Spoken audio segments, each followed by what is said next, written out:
Yo, before the intro rocks, give this podcast a 5-star review on Apple Podcasts, as well as stream it on Spotify. If you're listening from YouTube to the Brar Hive channel, make sure you like the video, share it with your friends, and subscribe to the channel to not only stay tuned to my content, but plenty of other top-notch material. You can follow the podcast on Instagram at Most Wanted Podcast and Twitter at Most Wanted Pod, and as always, feedback is greatly appreciated.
Welcome back to the Most Wanted Podcast, where nothing's safe from discussion over here. Now, this episode is going to be the first of a mini-series that I'm planning.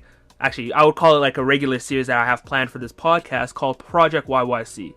If you guys don't know, I live in Calgary here in Canada, and what I really want to do in this series is focus on people who are up and coming in the city, whether it be, rapping, Twitch streaming, through art, photography, literally anywhere that people are trying to up and have their own say in the industry. I want to talk to them in this city, talk to them, see how they're motivated, stuff like that. So as a result, this is the first episode, and I'm here with a good friend of mine, Alexsa. Why don't you go ahead and introduce yourself? Hi, I'm Alexsa. Okay, I'll just listen. My name's Alexsa. I'm currently 20.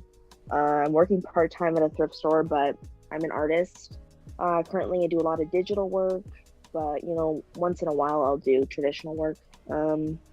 Hopefully, in the near future, I can find a tattoo apprenticeship. That's kind of like my main goal as of right now. Looking for a tattoo apprenticeship and starting to tattoo. Nice. So I really wanted to ask first off, because I've always wondered, I've never really had the chance to ask you, what really motivated you to start doing art? Or like, what really pushed you to start doing art? Because I know you were self-taught. To be very honest, I am far from good at any type of academic. I'm not good at school. Not at all. I'm horrible at it. I've been basically traumatized at school because I've been horrible since the beginning. I had issues reading and writing when I was younger, and then it kind of just went on, and I had a lot of anxiety in school. Right. But then the number one thing that made me feel better at school was art class, and that's what I found that I was actually talented at and I could do, and not feel like I was struggling. Mm-hmm. And then so it's go ahead. No, you go ahead now, because you Well, yeah, if you guys don't know, I kind of have a bad habit where I try to jump into conversations while they're in the middle of talking. I'm working on it. My apologies, but I just wanted to ask where it's I completely get, being really bad at school, and then you're trying to find you. So what you're saying is you kind of found art as your little safe haven from, the, I don't want to say torment, but the struggles that were. Right. If we're gonna be blunt, the pain of school, pretty much, where it's getting bad grades, academically not doing that well. For sure. Yeah. Were you inspired by any individual or any group of artists that really motivated you in your personal art style, or? Growing up, I was I am still a big fan of anime, but Sailor Moon and Naruto and Pokemon, things like that. Growing up. Right. And watching it on Sundays and stuff like that. Mm-hmm. I used to put a paper onto the TV and basically trace it. It's so it started from a very early age, which is not good because I'm copying people's work, but that's what started me or that's what taught me how to basically draw. And I was really inspired by, anime. I'm still a big fan of anime today, so it inspires my art today as well. But that's like kind of what got me into art in general. I see. Yeah. Well, I mean, oh my lord. First off, you were tracing on the TV. Jesus is Lord. Oh, I can literally only imagine the lines that were on the TV. Cause I used to do the exact same shit. All the beating I got from it afterwards. Jesus Christ. My dad saw it. He's like, what the fuck? And I got a nice little beating. I mean, I had my own little TV. Those giant TVs. The one with the giant back. Oh my so lord. I had my own little TV, and I would just pause it, or like I'd have like a VCR tape, and I would just pause it on like a part that I liked, and then I would just trace it, and then I would like add on to the drawing. Jesus Christ! Oh man, those old school TVs. Oh, I remember I had one here at the restaurant. We had like our own little mini TV. And like we had the antennas with it too, and you had to finagle it, trying to get it to the right place. Not the antennas. I didn't have antennas on mine. You had that ancient one. Oh, it was old school. We also had that big ass back, like it had the caboose on it. Like that thing was banging, bro. Yeah, oh my. Mine was thick too. Yeah. Oh my lord. But yeah. So you were saying that anime, and I know you were still really inspired by anime. I know Berserk easily your favorite. Definitely one of my top 5 favorite mangas of all time. And do you think that has also influenced you in your art style? Because I've definitely seen how your art has changed from because I've scrolled through your your art page beforehand, and I've seen like the change and the evolution in terms of your art style. And I wanted to know, were there maybe any external influences that might have changed your art style, or maybe like for example like Berserk, for example, or any other manga or any other influence that might have changed it? I mean, yeah, like when I started out, like if you do look on my account, when I started out, it was very much just heavily inspired by tattoo, black line art. Like I didn't do any color, and I barely used any other type of brushes when digitally drawing. Right. I kind of just went for a clean, like pen type of liner. Right. As in now I'm using things that have a little bit more bleed to it, or hopefully you understand what I'm saying, but I'm using different things and I'm exploring more, and I'm not just staying in that one box of tattoo art, right. And I wanted to, basically my tattoo style, I want to have portraits in whatever who it is, male, female, and I want to add like a anime vibe to it, but like my anime vibe. Yeah, like I've been really inspired by Berserk. If the listeners who are listening to this podcast, if you've read Berserk, you've seen the very, I would say, I don't even know how to explain it. It's a very dramatic line art, and it conveys a lot of emotion in it. If you haven't even read Berserk and you just look at a screen cap of Berserk, you would see how much drama and attention to detail the artist uses, and that's what like really inspires me. And I think that definitely made me want to diversify my style a lot more. So you're kind of if like, that makes any sense. no, I get it. I mean, I don't know too much about art. Like my little sister used to do art classes, I think, until she was like 10, 11. And then, time constraints and whatnot. And now she's just doing skating. But, like, I do vaguely remember, certain terms about, bleeding and, cell shading and stuff like that. So I know I kind of get what you're coming from. I just don't know the terms in, like, specifically. But I get what you mean, and where, the lines are different. And you're pretty much you're trying to diversify your type of art, so where it's not only one specific type of thing, and then kind of spread out, so then you're more diverse in what you can do, kind of pushing your own comfort limits. Well, yeah, because there's like so many tattoo artists in Calgary, right? Like, so I want to diversify myself and have my own distinct style. So if someone sees my art on someone's arm or wherever, right? Oh, hey, that's for instance, my handle is Shady Gal. That's Shady Gal's art, or that's Alexsa White's art, right? And that's what I want to be able to be known as. One of my favorite tattoo artists here in Calgary is named Scapslet. Very unique name, but she makes badass art, and she's very influenced by maybe controversial, but hentai, Japanese hentai, and just anime in general.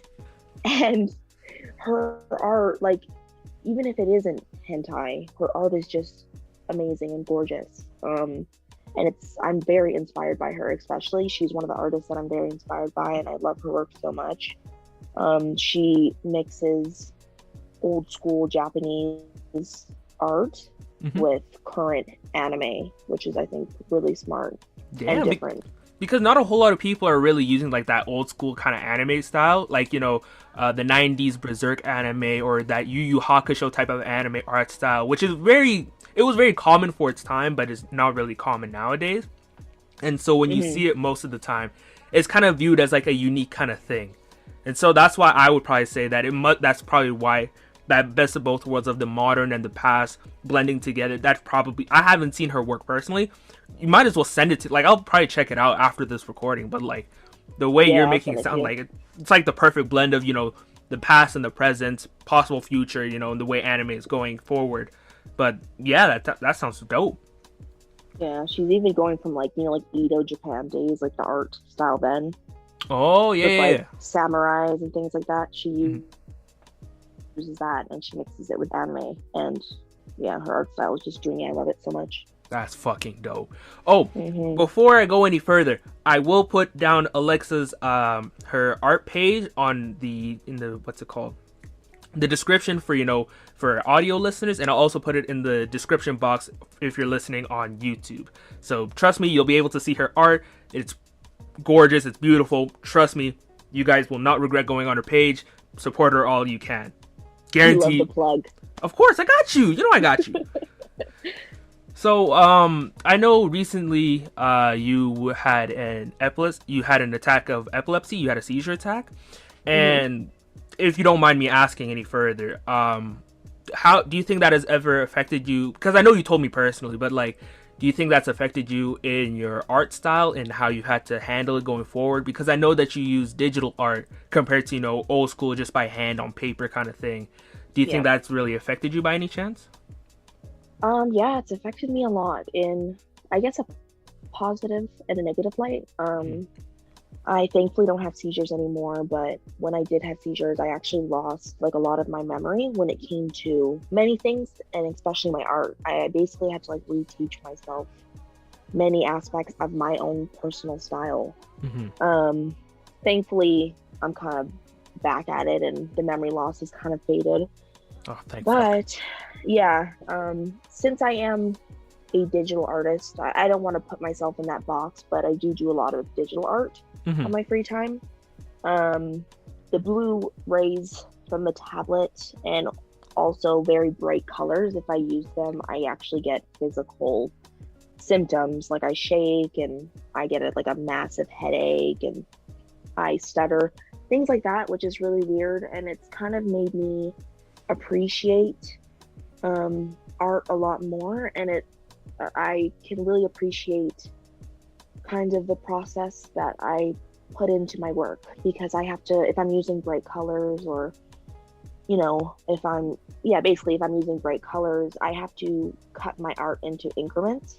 So line art, base colors, and then maybe adding in those brighter colors at the end. And that's changed my style a lot going forward after, you know, being diagnosed with epilepsy. So right.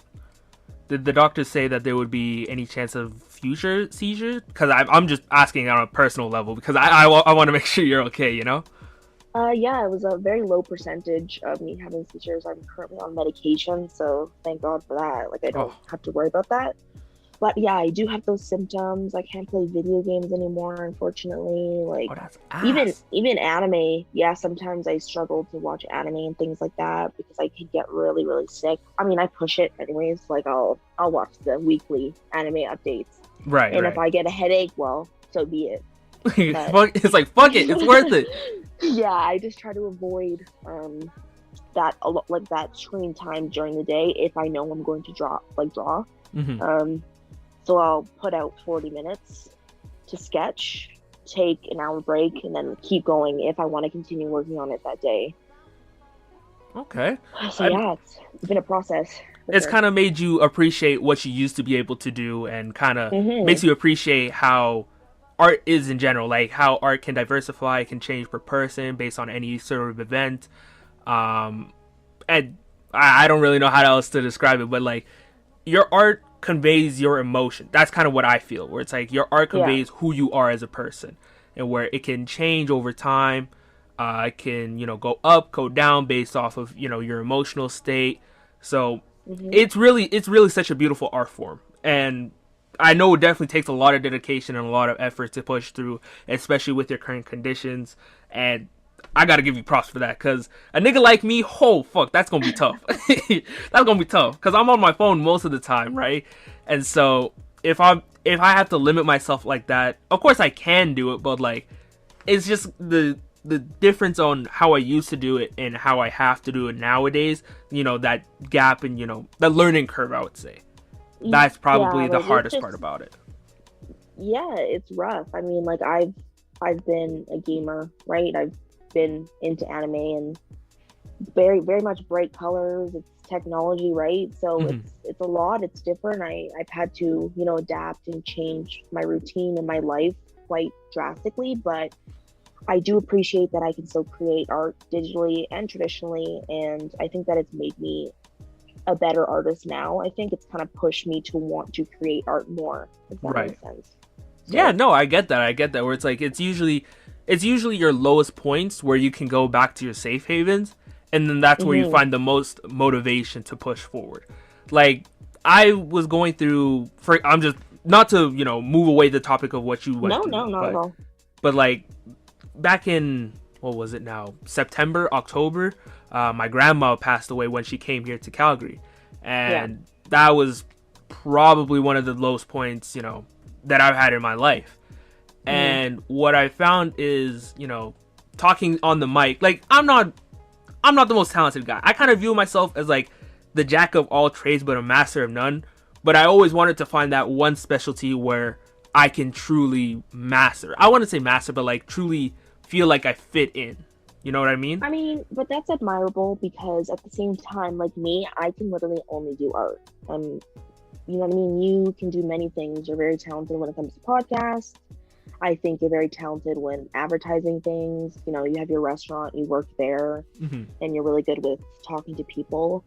I would say you are very talented, just in a different way. I think everybody's talented in different ways. And I can also say this: my grandma actually died from cancer a couple years ago, and yeah, it was very traumatizing. And that's what kind of started me to say, okay, like, there's a meaning to life. Shit happens, but like, there's the one thing that I love and I enjoy, and that's art, and that's something that I can share with others.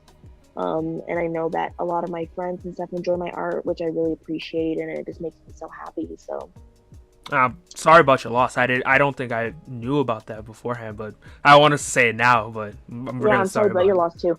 I mean, yeah, it was a long time ago, but yeah, I definitely can connect with you on that level of like being in a low place, for sure, 110%. Like when she passed, like I always thought about, what if I started, like for example, I always thought about doing something social media related. Like I'm in school right now for law school. I don't, like me personally, I still want to do it, but like, I feel more enjoyment like doing this, like on a podcast, just talking about myself. And I don't know. So maybe I can continue doing law school, maybe not. Who knows, right? But like even back during the first year of university, I was planning on, posting like music reviews, or maybe I would do, sports talk, where it's like basketball breaking news, shit like that.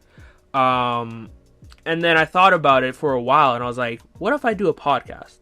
And it was always in the back of my mind, and I was like, well, I mean, maybe I could, maybe I couldn't, but who knows? Maybe I'll just push that to another day. And then when my grandma passed, that's really what, gave me that push, was like, it made death feel real. Yeah. Because you always hear about it and you're like, that's so sad. And like, of course you feel the sadness, but when it's like on a personal level, then that's when you're like, okay, maybe I should do what I want to do and live my life to the fullest. You never know, right? Like, knock on wood, I don't want to say that, but you do never know when you are going to pass, right? Right. And I think, that's like the struggle, I think, with creators in general, as a whole, no matter what you're doing. It's like, should I be doing it? Like, who am I to have, do art? Like, I don't compare to Van Gogh. I don't compare to, you know what I mean? Like things like that. It's that anxiety that's getting to you. Right. But I think that feeling in your heart that you get when you finish a project and you're like, this is actually really good and I'm proud of myself. Mm-hmm. There's nothing that beats that feeling.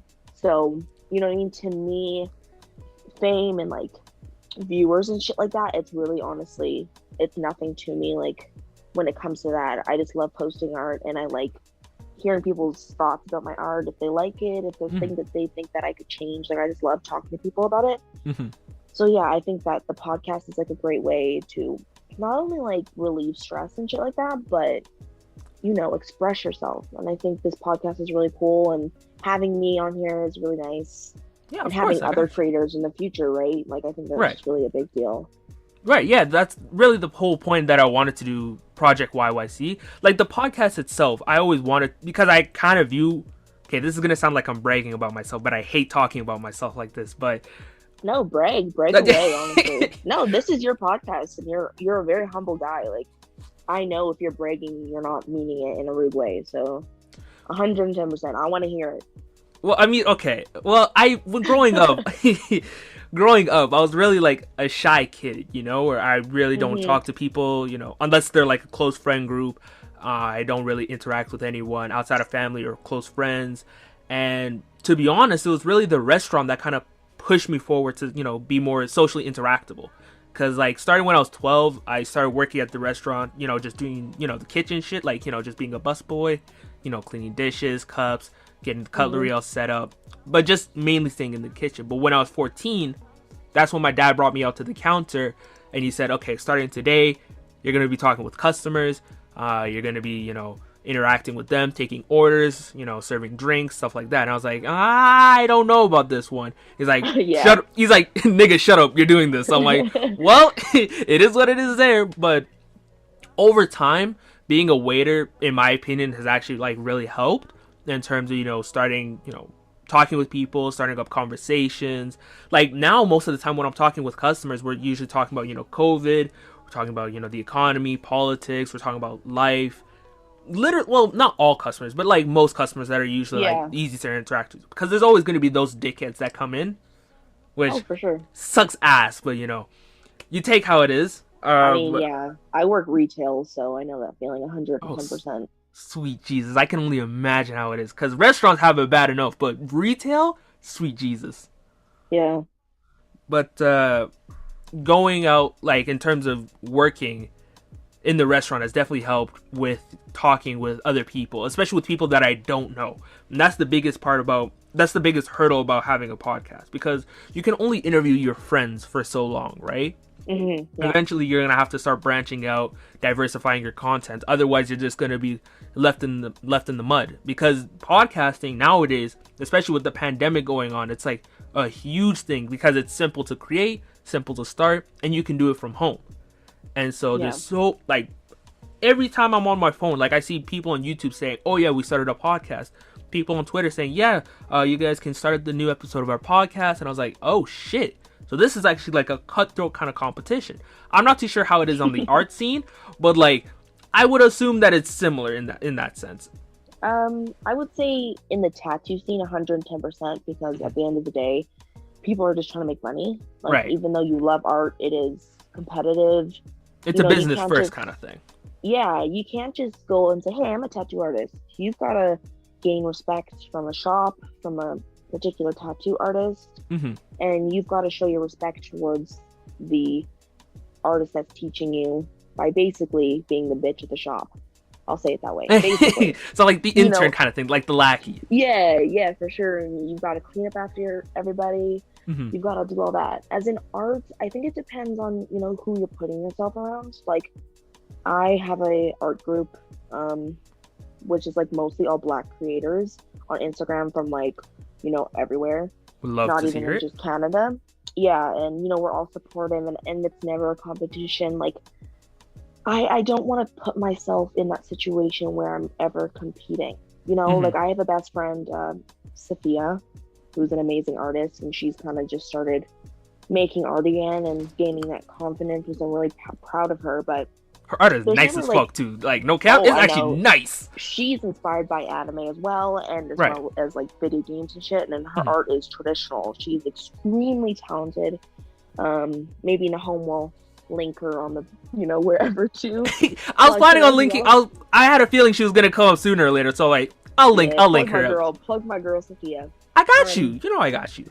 Yeah, no, and I think there's only love when it comes to artists. I think in general, if you're a creator, there is a competition in a sense, right? Like you do want to get your work out there if you do want to make money, and that's Right. the sad part, but it's true. Mhm. I think the issue is, in the 2000s, people realized I don't have to be a doctor, I don't have to do this, I don't have to do that to make a living. Right. I can be creative and do things. And, now that social media is such a big thing and, podcasts or whatever, digital art, I think that everybody wants to do it because they think it's easy, but it's not. It's not easy. It's and I not. think the main person that's putting you down is yourself at the end of the day. Oh, absolutely. Absolutely. Because at the end of the day, it's literally yourself against that competition. And I hate to say it's a competition, right? Because you're trying to do what you enjoy, but it's like when you're doing something that you love, it's sometimes it gets to the point where you almost burn out and you kind of forget your original purpose on what you're trying to do and like why you're trying to do it, Like I think what happened, for example, like the music video, like the music reviews that I was talking about. I started and I was really passionate about it. And I had it all set up on Instagram and everything. And like I had notes about, each album that I was talking about, and I was all good to go. But I kind of realized that as I kept on working on it, I never published anything ultimately, which kind of is ass. Not even a one-hit wonder, but like at the end of the day, I kind of burnt out from it, and I kind of realized like maybe don't push yourself all the time. Trying to maybe give yourself breaks, like mental health breaks, because that's something that's crucial. You have school, right? You have work, right? So you're always constantly pushing your brain to the max. And like same for me as well. Like I have extreme anxiety, and I always try to be the best self that I can, and I'm always self-doubting. Mm-hmm. And just beating myself up in the inside. But it's like, like for instance, like you said, like this podcast in a way, like, and I've said this to you, when we have like talks in the DMs, whatever right. it is. Yeah. When we chat, when you're like, oh, like I'm kind of in a rut, like I don't know what to make, or, same thing with me as well. Like I don't create things if I feel like I am being pushed to do it. That's just not how it is. It's not how I create. I have to be motivated to do it, and I honestly don't make art, like my best art, when I'm stressed and pushing myself to do it. Right. I mean, who could, right? Because then you're pushing yourself, and you kind of lose that sense of enjoyment that you originally had, and you're like, well, then what's the point of doing this if I don't even care for it? And then just like that, you lose your lifelong passion or something that you've loved to do for however many years, Yeah, and that shit's scary, not gonna lie. It's terrifying. That's like originally, I keep on talking about myself, and I hate doing that. But like originally, what I had planned for the podcast was to post, bi-weekly, so like twice a month. But I realized that with work and school, and then like on top of that, I want to take breaks every now and then. I kind of realized it's like I can't do bi-weekly. I mean, I can try and get quality over content, right? Oh, of course, quality always comes first, because I'm not trying to put out some shit content just for the clicks. If that's the case, then I might as well just become one of, like, David Dobrik or some shit like that. Like, that's not me. About that guy. He trash. Anyway. Yeah, I didn't even, like, all I knew from him from the beginning was, like, he was a basic bitch, right? So I'm like, that's not the type of content that I like to watch anyways. Then I hear that, he was like alleged like ring of having sexual assault or sexual misconduct with kids who are underage and were drunk, so they couldn't consent. I'm like, hey, yo, what the fuck? Yeah, and that's the issue with people, like, when they get to that fame, or they feel like, hey, I've made it. That's the issue, and that's the thing with, like, going back to, like, the tattoo community. Mm-hmm. It's, the thing is it's people of color, and especially women as well, it's not prominent in the tattoo artists, and especially in Alberta. Right. I hardly see, I think there's a couple male black artists that are tattoo artists, right. But I don't know many Black female artists. And the thing with that is too is I don't see many people doing tattoos of on melanated skin tones. And if they are, they're not posting it because it doesn't show up as well. Right? Which is to me is bullshit, because at the end of the day, no matter the skin tone, right? Like, it's art. You should be able to post it and whatever. And I think that's like what I wanted to do going forward, is like, that's like the main dream, is not even just about art, but being a woman of color and being a part of a community that's always just being like pushed down and whatever. I want to learn how to tattoo melanated skin properly, and I want to, you know, have a shop that's welcome to people of color, or, you know, genders, whatever, right? The whole spectrum. I think that's the issue with, in general, creators, things like that, but especially the tattoo community. I think it's a scary community in a sense, because it's very male dominated, very white and male dominated. It's scary in that sense. And as a woman of color, it's hard for me to find a tattoo apprenticeship unless the male artist is, you know, I'm not going to get into that, but you know what I mean? Like, they want favors, shit like that, right? Like, and that's scary to me because I would never do that. Right, of course. I want to be valued for my art, right? Like, so yeah.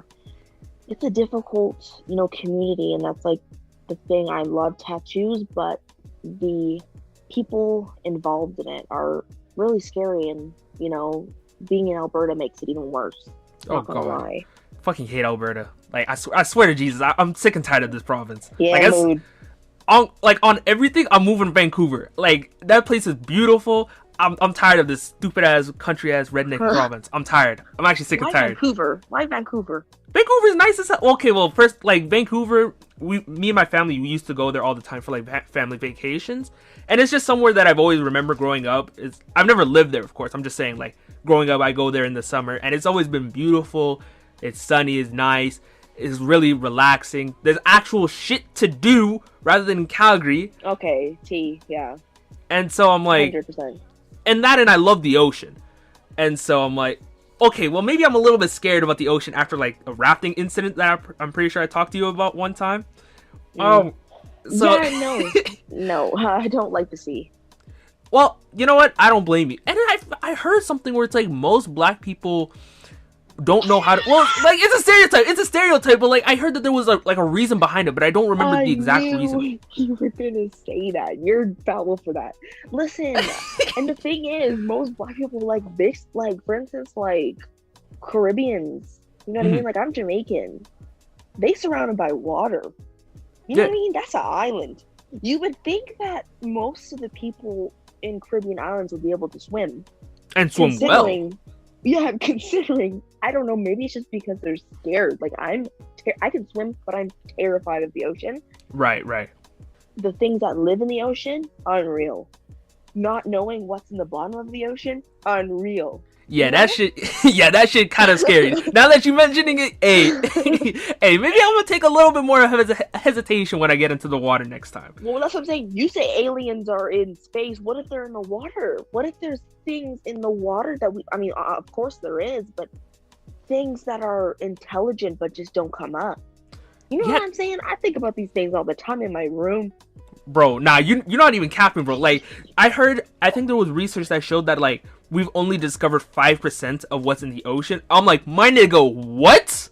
5? Yeah, I don't like that. And you see the weird things, like, you know, like an axolotl. Like, it's cute, don't get me wrong, but it's got, like, a pink thing. What? It's like an axolotl. It looks cute. Like, I'll show you, like, when we're done this podcast. But it's like a cute little critter. But it's going extinct, and it's old. Like, it's ancient, but it's still living, and it just looks like an alien. Like, it doesn't look real. And it's like seeing the things in the ocean, like that glow, and like, I don't even know, I'm gonna get emotional thinking about it, but it's just, it ain't it. Bro, I ain't gonna lie. When I was growing up, I used to want to be a marine biologist. Listen why. Listen to why. Deadass because of Percy Jackson. That is it. Not Percy Jackson, but wouldn't that traumatize you? The creatures that come from Percy Jackson shit? No. It got Like, me interested for some reason, and now I'm older and I'm thinking about it. I'm like, my nigga, if I go down there, shame on you. Yep. Mm-hmm. bro, I'm like, No. I'm thinking about it in hindsight. I'm like, my nigga, if I went down there, I'm the first one to die. Like, if we're going by horror movie standards, I'm gone. But that's the thing I don't understand. Like, okay, I'm not trying to digress. Like, I'm not trying to move away from art, but let's talk about this for a second here. Hey, Okay? I'm here for it. I'm here for it. Black people are the number one people that will look and go nope and leave right away. You know, I'm not trying to put white people in a box. I'm not. I'm 50% white. I love me my white. My nigga, your last name is White. You're good. That's what I'm saying. But I'm not trying to get canceled up on here in this podcast. But you know what I mean? White people are always the ones to go, hello, are you there? In scary movies and trip. Okay? The reason why black people die first is because they go, I'm out, and they run, and then they get stabbed or something. Bro, I'm telling you for a fact. You know how Spider-Man has a Spidey sense? We have our Negro sense. When we sense some 100%. Shit is about to go down, we are gone. Like, I can sense a racist aura. I can sense danger. I can sense it all. You know, like you can tell when someone has bad vibes, like the moment you meet them, like off rip. Like, there's a friend group. Like, for example, there were a friend group that I used to know, right? And we'd all be chilling. Like, everyone I was chill with, but there was one nigga that I knew off rip.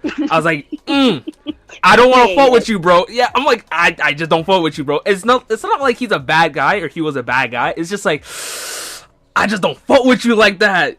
Yeah, no, I know that feeling because I have that, let's say, that Spidey sense, that Miles Morales sense. You know, where,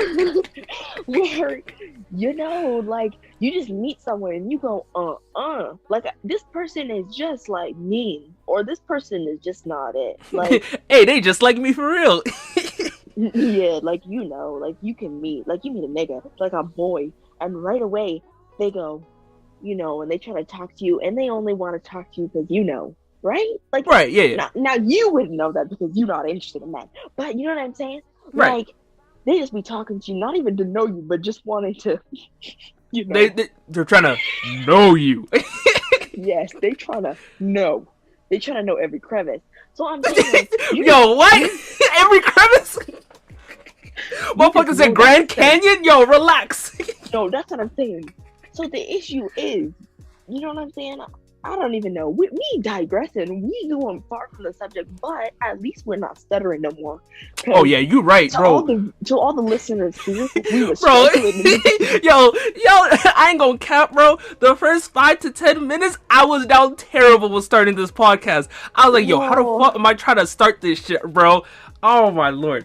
But like, yeah, you right though. Nah, you right. Every black person has that nigga sense. On God, if they don't have a nigga sense, they a house slave. I'm gonna say it like that. I mean, listen. I would rather be a house nigga than a field nigga. All you do is shine cutlery. Ooh, you know, what's that song by Jay-Z? Oh yeah. Story? Yeah, Story of OJ. Yeah, you got it.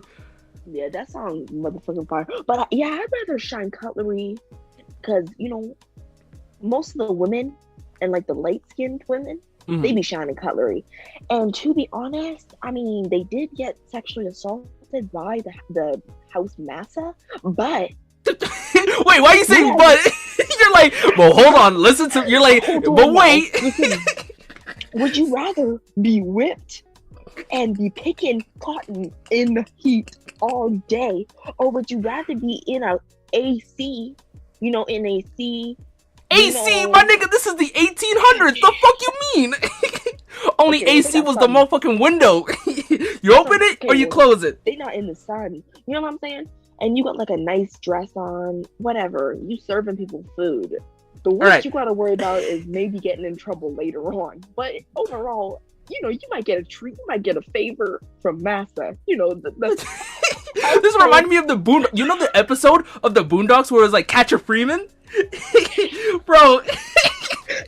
Yeah. In that situation, I'm Uncle Ruckus. Yo, on God, I'm snitching on these Negroes. Alright, now, okay, on a serious topic, we here at the Most Wanted Podcast, we do not fuck with slavery. Alright? We don't fuck with that. Sexual assault is a no-no. If you do that, on God, you're catching these fades. I'm finna fold you like origami. No cap. I have to And put this that's disclaimer on now. Japan. That's Bro, on Japan. I put that shit on Uzumaki, bro. I put that shit on the sage, my nigga, on the sage. I put that shit on the I sage. put that on the Hokage. I put that on Tsunade's titties. I put that on anything. On God, them double G's, bro. Yeah, hey, them things be thangin', no cap. Hey. Oh, don't get me started on that. Bro, my dad listens to this shit. Yo, if my dad listens to this shit, it's GG's. Hey, yo, dad, you gotta get on that Tsunade. Listen, Jiraiya, he was onto something. No. Hey, Jiraiya ain't never lied, bro. R.I.P. R.I.P. to the stage, but, he was onto something with that. Onto something, nigga, we all knew off rip. The moment we saw them things, it was like, hey, respectfully, can I swim? Not respectfully, nope. No. Did this bitch just say disrespectfully? Yo, let me slide in one time. I don't care about no formalities. I'm just trying to get in there, you know what I'm saying? That's what you just said. Yeah, pretty much. I mean, obviously consensually, but... Oh, of course. Like we said here. Like we said here. I'm not trying to catch a case. Yeah. Oh, no. I'm not trying to get canceled. I'm not trying to, get something... Trying to get, a case that I never really intended for. So that's why I'm putting this disclaimer now. For all you future pieces of shit trying to come up here and say, oh, let me grab this clip. Listen here, dickwads. That's not what I mean. Alright? Grab what? You said what? Oh, I said listen, dickwads. No, grab what? What did I say? You said clip? Oh, yeah, clip. Like, clip like a segment. Did you think I said clit? The fuck you think I am, Trump? Oh, my lord. Hey, yo. For a second, I said, no, you going nuts on this podcast for no reason. But hey. You said clip. Yeah, I said clip. Like a segment. I was about to say an out-of-pocket joke, but I'm going to keep that to myself. I mean, no, put the out-of-pocket joke on. You want to make people laugh. You don't want it to be, boring. I'm not going to lie, the first couple minutes, we sounded like robots on this. Yeah, on God, we actually did. I'm like, yo, who the fuck is this nigga talking right now? Well, because I will talk freely to you in the DMs. We'll have heart-to-hearts. Oh, of course. Then we get on here because we know other people are going to listen. We said we're nervous. Bro, we were stumbling. We were stuttering. Bro, I'm telling, to all the listeners right now, it took me a solid 15 minutes to get the intro right. I don't know. Yo, you know that Eminem line? Knees weak, arms are heavy? Bro, I was out terrible. Listen, but you gotta keep in that part where you're like, hey, you could introduce yourself. I was planning on keeping that regardless. I forgot my name. I forgot how old I am. I was about to say, my name Amy, and I'm 13 years old. I don't know what I just... My name is Amy. I'm 13 years old, and I don't want to be here anymore. Literally, I was getting nervous. Oh my lord! Oh, this is gonna be a fun time editing this shit. I didn't want to hear my own voice because I hate my voice too. This is gonna be an issue. On God, I hate my voice too, bro. Listen, growing up, I used to always want what's it called? You know that Old Spice commercial guy where it's look at your. God. I wanted that voice. That mixed with Morgan Freeman. Now that I'm getting older and I get my voice cracks, but my voice is make you want to bust. Yeah. On God, I'd listen to Morgan Freeman on my deathbed. I'd want him to talk to me. Listen, bro. I need him to, when I'm having an anxious night, I need him to cuddle with me and say everything's gonna be alright in my ear. Motherfucker's just caressing your shoulder. That's what I'm saying. Man, I don't know. Don't get me started on the thirst for Morgan Freeman. I know he looked rough, but I know he a good man. Bro, yo, where are we going with this? Oh my lord. Oh, bro, I got tears right now. Oh my lord. But, what was I about to say? Yo, Denzel Washington, though, hands down the best black actor I've ever seen. Hands down. Bro, I've never cried in a... Okay, well, listen. He's probably the first actor that made me cry, in general. I remember I was watching John Q with my family, because every Saturday we used to do, a family movie night, where we just set up a TV, the TV, play a movie all together.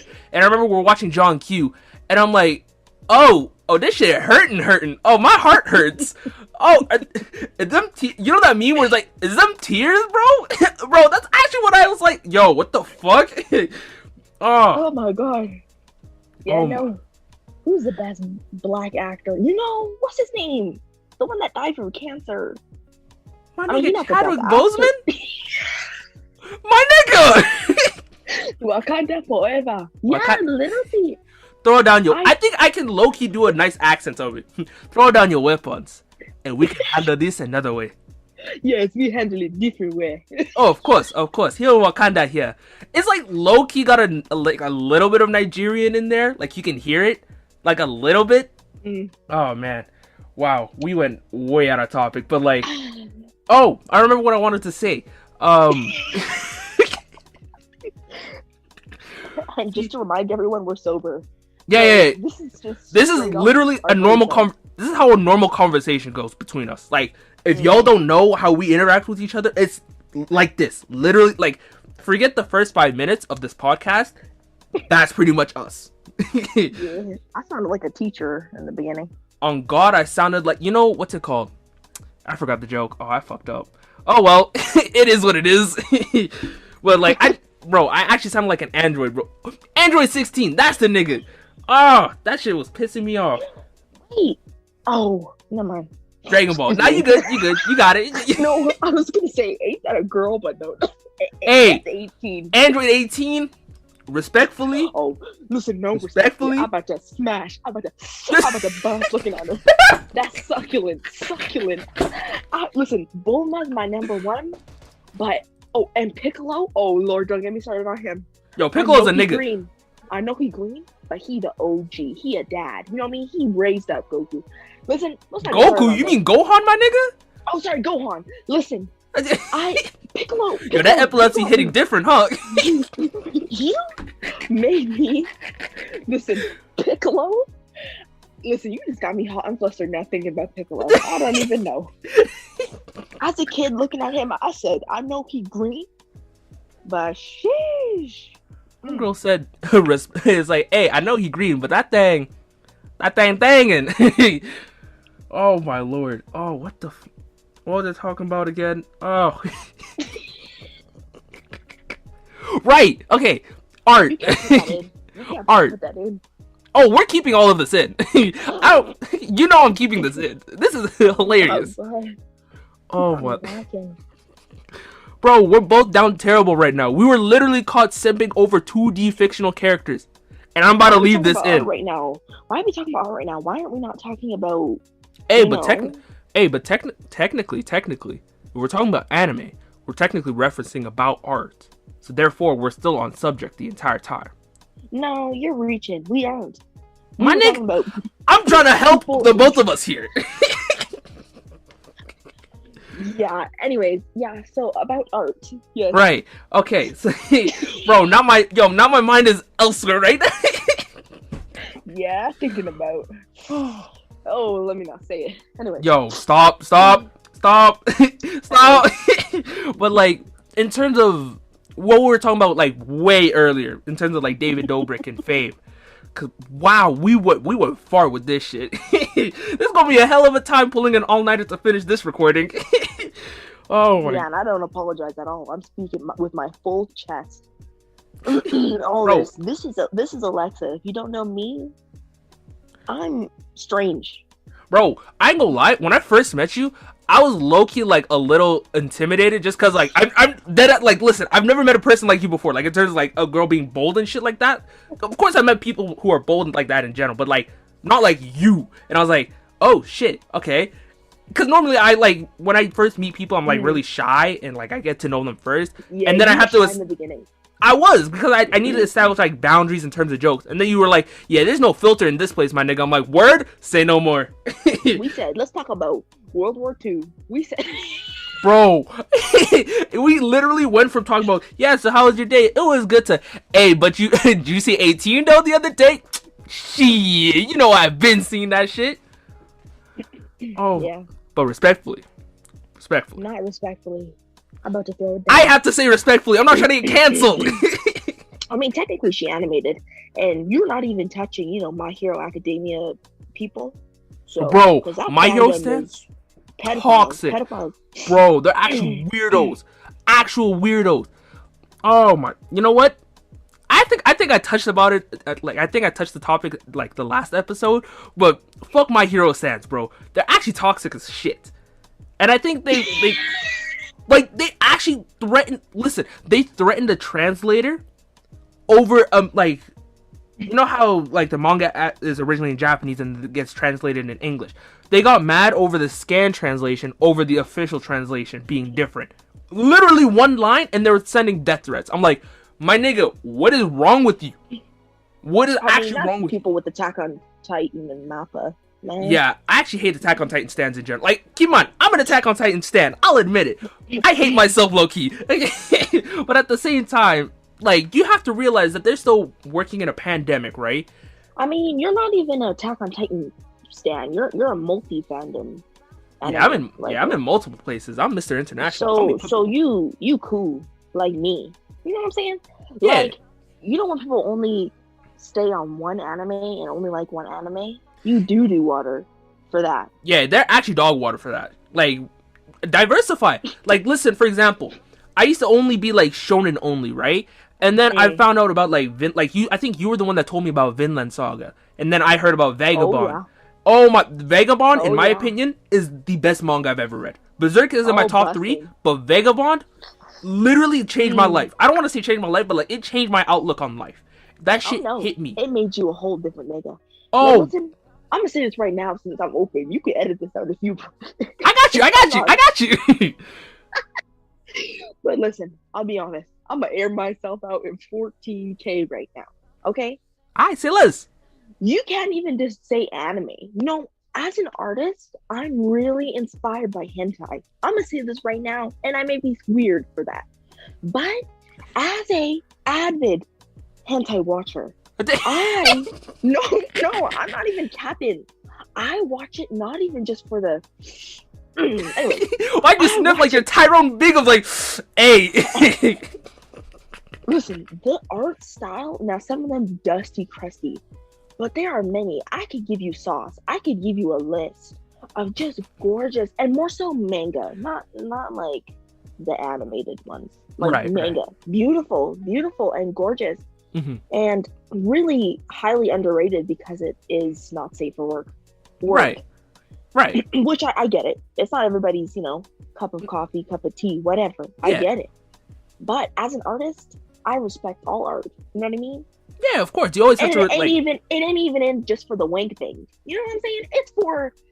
You're just appreciating it. You're literally just appreciating. Like, I'm trying hard not to laugh right now because it throws me off. But no, I respect it. You're just reading. Most of the time, it's just out of appreciation. And of course, every now and then. Most of the time, it's. Yo. And then I'll be reading it. I said, damn, look at that shading up on that girl's thigh. That's unreal. And this is for porn. Like, no, seriously, the Japanese are brilliant. That's why, I may be black and half white, but I'm extremely inspired by not even just Japanese, Asian art in general. Because I will say this, the Japanese are always above trends. They are always 4 years, ahead of America, Canada, whatever, when it comes to trends, animation style, anime, art, everything like that, fashion, whatever it may be. They always up there. Right. Oh, man. Anyway, we talking about hentai. I don't embarrass myself. Yeah, if it's okay with you, I'm keeping this in here. This shit is way too funny. Yeah, go ahead. I mean, I'm pretty sure you have a hentai, like, art page anyways, right? I think you showed me about it once.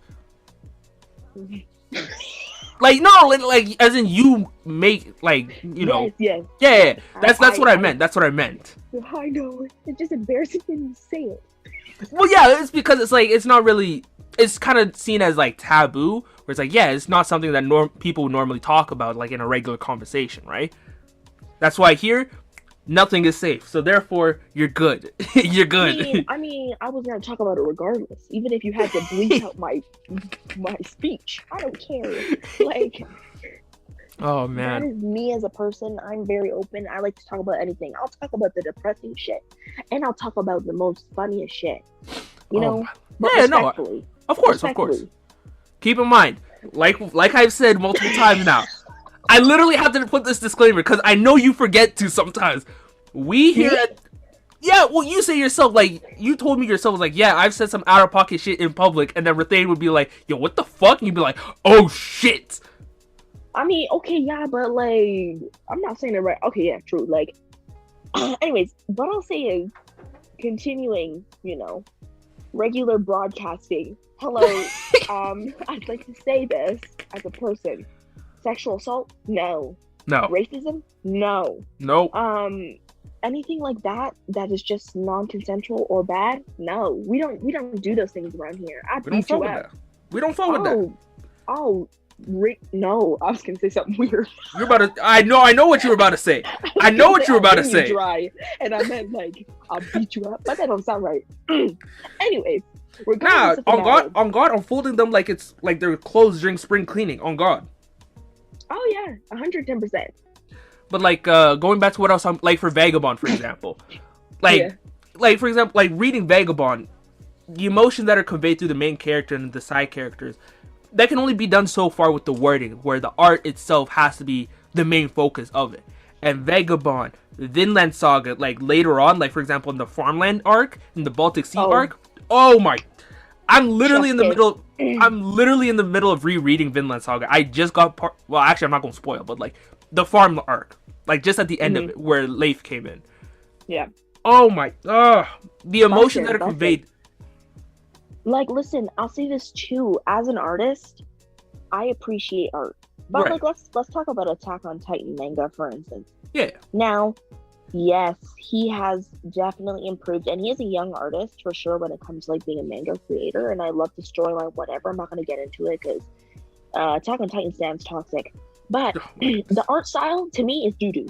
I struggle to read it, even in the last chapters. Mm-hmm. Like, I struggle to read it as someone that enjoys art. Like, I don't know, man. Like, it's just something about it. Like, I just don't like the way it looks. And like, seeing the difference from like the first seasons of the anime to like the new ones with Mappa, it's grown on me. But in the beginning, I was like, not the CGI or whatever it's called, dog. Yeah, the CGI is a little iffy at times. Like you can tell when like some scenes are like really good and some scenes are a little bit iffy. But for the most part, I would say like Mappa is doing like a really good job animating it. For sure. And it's like, especially like given now, they put their budget in Jujutsu Kaisen though. They didn't. They did. Oh, they put that budget in big time for JJK. Oh my goodness. Don't get me started on that.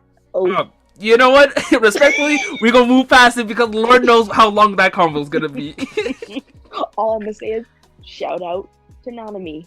Shout out to Gojo. Shout out to all them. Literally, okay, I'm telling you for a fact right now. The moment Sophia heard shout out to Nanami, like, you know what happens. She said bust. She said like, bust. Yup. Throw in the white towel, guys. It's over. It's GG's. That's all I needed to hear. Oh yeah. But like, even someone that doesn't, I'm not really that good with art. Like, my art style itself is currently stick figures. That's literally how bad it is. I'm gonna keep it a bug. It's not something I'm good at. But I can always. It's actually not bad. The stick figure. It's actually bad because my little sister makes fun of me for it constantly. She's like, "Yo, what the? Is that what you're drawing, my nigga?" I look at her. I'm like, "Yo, relax." And she's like, "Nah. Whole family's gotta see this bullshit." I'm like, "Well, there goes my day." But even someone who doesn't appreciate art, someone who doesn't appreciate, but someone who's not really talented in art or in drawing itself, I can definitely appreciate like people's vision. Like, you can tell when people put their heart and soul into something. Mm-hmm. And like, I can see it. For example, my favorite piece from you was the one from Guts, the Guts one from Berserk. My personal favorite, because you could tell. Thanks. Oh, I'm pretty sure I told you about it anyways. You did. Yeah, I'm just getting nervous because you're complimenting me. Thank you. What? Okay, listen. I compliment people. Okay, it's not like it's a rare occurrence. You know when you're like nervous to take a compliment because like, you know what I mean? Oh yeah. I don't know. Like. Trust me. Respectfully, thank you very much. But I'm just saying, is like, I just get nervous when people compliment me. Trust me, I'm the exact same way. You're good. Trust me, you're good. But like, you could tell, like, I could tell that you put your heart and soul into it. Like, I could see, first of all, you put Casca's hands on Guts, and I was like, well, there goes my heart for the day. That shit broke me. And then, like, you can see that she put her hand, like, on Guts's eye, but it's, like, the bad eye, where it's, like, he had his eye cut out during, the eclipse, and I was like, oh, fuck, like, you could tell you did that on purpose. And I was like, wow, that shit hurt me. That's what I love about art. See how you just took that out, and I didn't have to say anything about that. And I love how you said that, because that's what I was trying to convey in the piece. But I didn't want to make it obvious.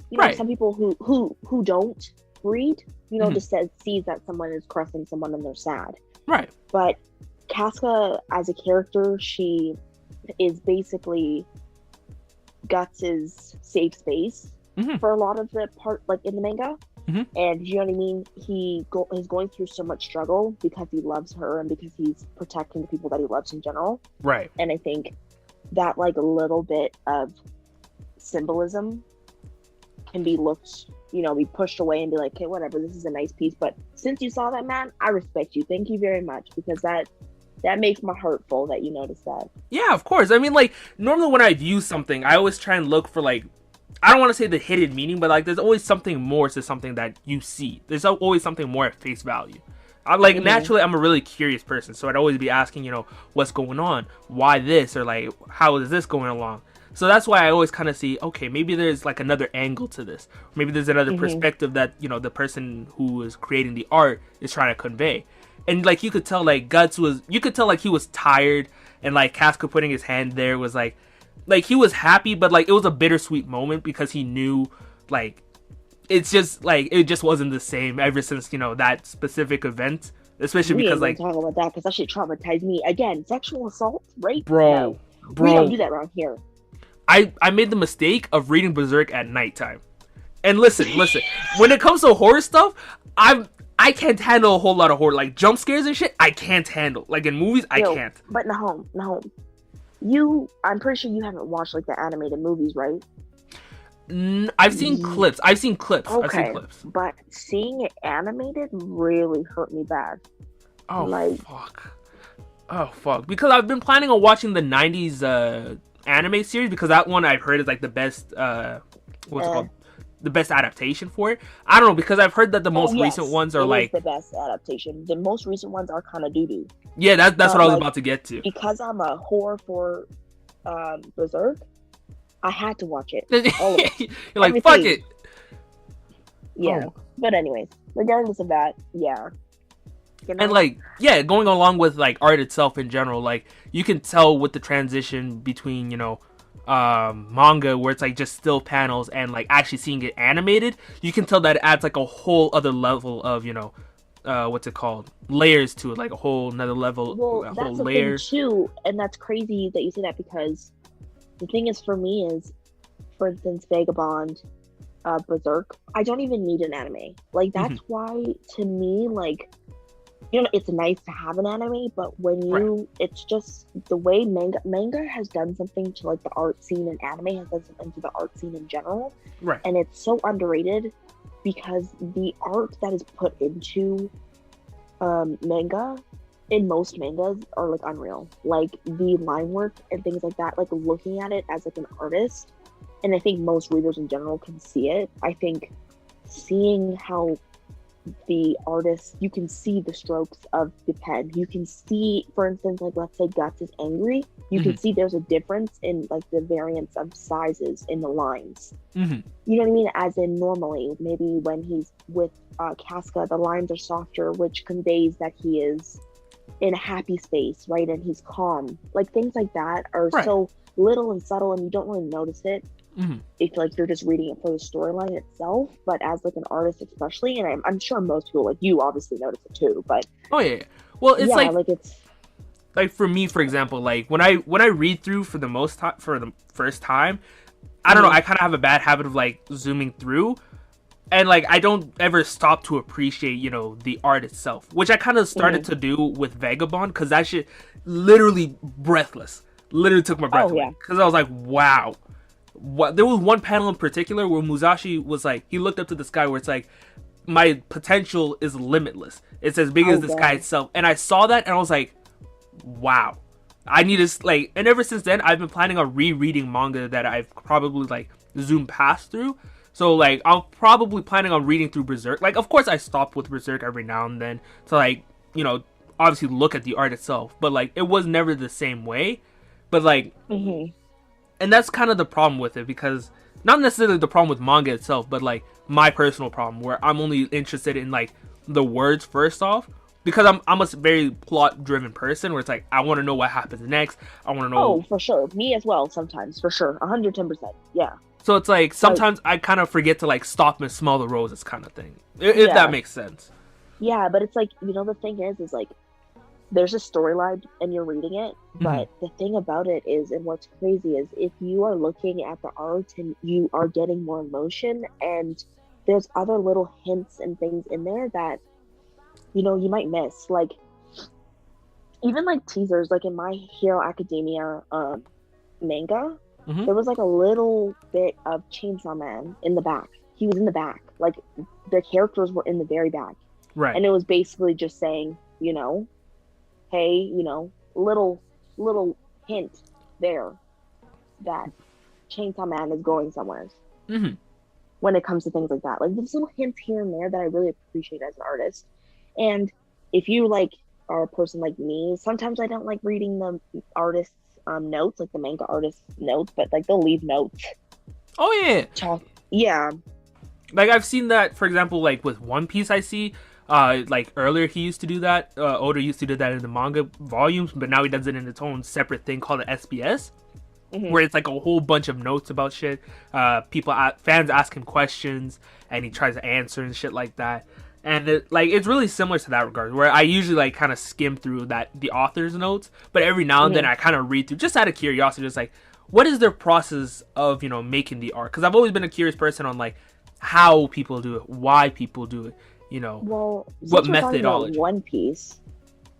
I'm not gonna listen. I'm not gonna lie. Have I watched every single episode? No, I have not. You know, I skim through it. I like to update myself. Whatever. You know what I mean? Yeah. But if you look at episode 1, you know what I mean, and you look at the most recent episode, the drastic, not even just because of how old it is, right?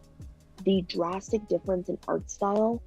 And you can see how comfortable he is with like character design, and he makes the coolest characters. They may look weird and like, you know what I mean, long ass necks, or like, you know what I mean, like it looks like weird, like frog's neck. Like they're weird, like they're weird, but at the same time, it's so refreshing to see different shit, because I'm tired of seeing the same thing over and over again. You know, the Sasuke archetype, the Naruto archetype, the Sakura, right? Like, where there's like the emo one, and then there's like, you know what I mean? Yeah, no, I get you. The amount of characters in One Piece is like jaw-dropping, and they've got a story of their own. But like, just the character design and the thought behind it and the detail is just unbelievable. And that's like one of the things that I love about art, is because you can tell if someone actually enjoys what they're doing. Oh yeah, I mean, there's no way Oda would keep on going after 23 years. If he didn't like it, he would have stopped already. And like, he do like the money though, you can't lie. Oh yeah, no cap, bro. He is living nice for the rest of his life. Him, like his generation, his kids' generation, probably his great grandkids are probably gonna be well off, because One Piece is gonna be selling regardless. That shit is a nice money maker. But like, even then, like as you were saying, like Oda's art style is like from chapter 1, because I started from the anime rather than starting from the manga, so I could tell from the anime's perspective. And then I was like, okay, maybe what if I go back to like chapter 1 of the manga, then see the difference from there to like the latest chapter, which is like 1008. And so I checked them, and it's like huge difference. And I'm like, wow. It's like you can tell when someone's come a really long way from when they started with their art style and where they currently are. Well, and also he is like literally the OG when it comes to manga and anime. Oh yeah, he's Toriyama. Oh yeah. Yeah. So like, mad respect to him first off, but like also just like, like seeing that, and like seeing how diverse his characters are. Not even just like, I'm not even talking about the personalities, I'm talking about just the way they look. And you can see their personality in the way they're dressed, and like, depending if they're a villain or whatever, right? Like, you can tell, and that's what I appreciate. Like, Like Oda's Man, art that's style, why art got me. Yeah. like Oda's art style, like it's weird. Like the character design, some of them are weird, but the thing is, like he makes it the world such a place to where it fits in the world because there's all sorts of crazy and wacky shit that's going on in the world of One Piece. So where a person who has like a frog leg and a shark tail or something, that's not actually real, but like in that world, if it were to be there, it would, you know, fit into that, you know, that world. Just because he's made it for the past 23 years now, thanks to his god level of world building. And I'm like, hey, I'm here for the ride. I need to see what Luffy finds. I need to find it. But I'm exhausted from that series, not gonna lie. Like, listen, I'll come back to it once in a while, but I respect the One Piece stands. You know what I mean? I respect them because y'all ride or dies for this series. Yeah, at this point, I've been, okay, how long have I been a fan for? I think I started like the winter semester of second year. So that was just about, how long was that? A year ago? 2 years ago now? And so I think I caught up in the span of 3 months. Like from episode 1 to like, I think it was like just the beginning of the current arc where I caught up at. And it was like, here's the thing, I didn't sleep. I think I watched about 10 to 12 episodes a day. My grades went, wow. I'm surprised. I'm surprised my grades were actually like okay for the most part. But like, yeah, it was a grind, but it was so worth it because like the journey to see how, in terms of character progression, how the crew starts building, and like how they're all pretty much like a family, and to see how their dreams are eventually gonna pan out. It's like you gotta love it. You gotta love it. Yeah, I agreed. Yeah. And so yeah, I mean, is there anything else that we can really talk about? I think we covered almost everything for the most part. Like, unless we want to get back to Android 18, because, you know, hey, respectfully, we can talk about it. Listen, I'll be here all day if you want to talk about anything. You don't understand, man. I'll talk about Mikasa.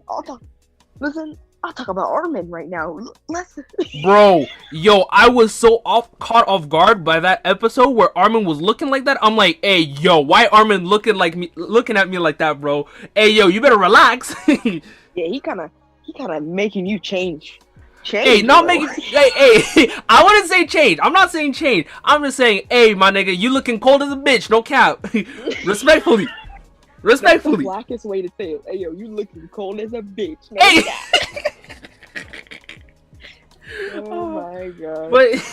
But yeah, I mean, do you have anything else that you have like planned for the future, Alexsa? Like anything that you have planned in terms of your, you know, tattoo career, your art career, anything planned for the future? I would say ending on a good note. I think dream-wise, I think opening up a studio once I'm comfortable as a tattoo artist, and maybe even you know, making pigments like the ink for everyone, but especially melanated skin tones, because you know, I mean, hopefully I can find an artist that knows how to tattoo melanated skin, but sadly I might even have to teach myself, right? Like, that's where the industry is right now. Because I'm seeing now where, like, I'm seeing for people right now, like, I think Fenty, for example, is just starting to get with lingerie for people of color, makeup for people of color, and it's like, well, I'm just saying from things that I know. I'm not really too well known in that. Like, I don't know a whole lot of what's going on there, but like, you know about Rihanna though, so respectfully, her and that big forehead, sheesh. Hey, as Kevin Gates once said, I'm gonna kiss her on that forehead, bro. No count. Yeah. But like, have you ever thought about selling, like becoming an artist as well as a tattoo artist, where it's like you might sell art pieces by commission? Oh, 110%. I mean, I do that once in a while here and there. People will message me and ask me, hey, could you draw a piece for, and it's not even in my style, like, oh, hey, could you draw a realistic piece of like my grandma or whatever, right? And I'll do it. But yeah, I definitely would like to make prints and sell commissions once I'm comfortable as an artist and have like a very unique and consistent art style. I'd say right now I'm playing around with my art style, right, But yeah, once I'm a consistent artist and I have that, number one, I'm happy with the style that I put out. That's when I think I'll be doing commissions and things like that. But hit me up if you do want to, fill up my bank account. Hey, I'm leaving here, guys. For the people who are listening or watching through YouTube, I'm leaving her Instagram in the links in the description box. If you're on YouTube, there's links in when you click the episode here on Spotify, Apple Podcasts, literally anywhere that you can listen to a podcast, I'm on. I'll leave her links there on Instagram. Do you want to link your Twitter there as well, or just Instagram your art page? I got like 10 followers on my Twitter. I don't use Twitter. That's valid. All right, so I'll just so Instagram it is. So I'll just link her Instagram. I'll probably link Sophia's Instagram as well, because I'm pretty sure I said that earlier that I would. Please do. Yeah. Follow her too. Yeah, of course. Follow, respect the female, women of color, and artists. Right? Canadian people of color in general, but they're also female. So me and Sophia, you gotta support. You gotta rep. Love her up. Follow her as well. Comment and boost her. Of course. Period. Gotta support. But I think I pretty much covered it. So thank y'all for making it to the end of the episode. If you want to show love to the podcast, follow me both on Instagram at Most Wanted Podcast and Twitter at Most Wanted Pod to stay up to date on guest features, upload days, and more. If you're listening on Apple Podcasts, make sure you give a 5-star review and a rating. You can also listen to the podcast on Spotify as well as YouTube through the Broad Hive channel, where you can not only find my podcast, but plenty of other top-notch material. Until next time, we out. Easy, y'all.